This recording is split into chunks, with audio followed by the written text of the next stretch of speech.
boa tarde. Quero falar para você sobre 3 grandes verdades a respeito do dízimo. Hoje em dia muito se fala a respeito do dízimo, há uma polarização a respeito do dízimo, mas a primeira grande verdade que eu quero trazer para você a respeito do dízimo é que o dízimo ele tinha uma função específica.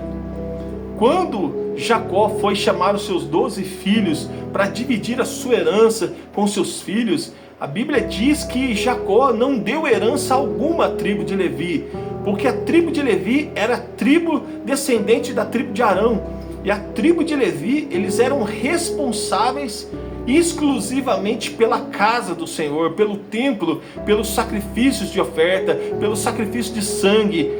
Quando o dízimo foi estipulado por Jacó, Jacó ordenou que as 11 tribos dos filhos deles trouxessem para a tribo de Levi a 10ª parte da sua plantação, da sua colheita, do seu milho, do seu arroz. Eles traziam a 10ª parte para que isso servisse de manutenção do templo do Senhor. No entanto, que Malaquias diz: trazei todos os dízimos à casa do tesouro. A casa do tesouro era o templo do Senhor. Então o dízimo era especialmente usado para a manutenção da tribo de Levi.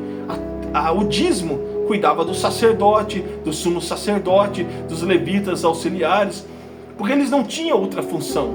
Eles não tinham uma maneira de ganhar dinheiro ou conseguir se manter, a não ser que as 11 tribos de Israel dessem para eles a 10ª parte. A segunda grande verdade é que o dízimo era exclusivamente as 11 tribos.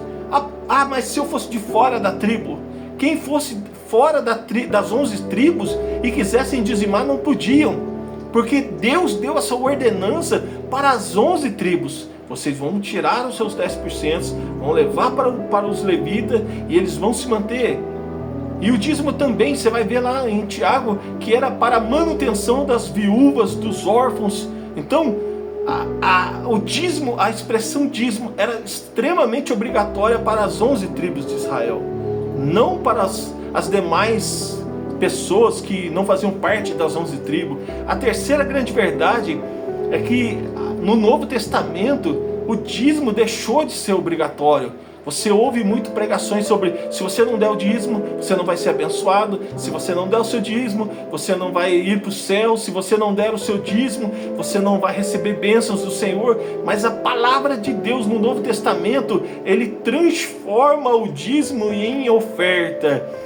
O dízimo virou oferta, e o apóstolo Paulo vai dizer em 1 Coríntios 9, cada um contribua segundo Deus propôs no seu coração. A oferta é voluntária.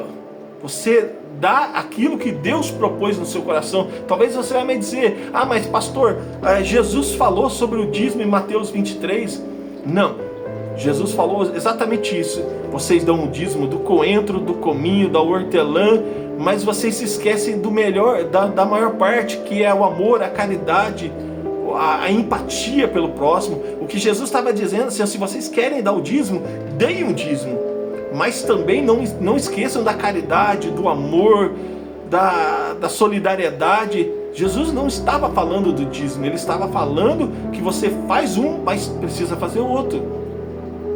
Então, a terceira verdade é essa: o dízimo não é obrigatório. Talvez você vai ver esse vídeo e você vai dizer: não, pastor, mas os ladrões não herdarão o reino do céu. Mas o ladrão de Malaquias não é o mesmo tipo de ladrão de Apocalipse. Não é o mesmo ladrão. É muito usado esses 2 textos para que, de alguma maneira, você seja coagido a dizimar, a ofertar.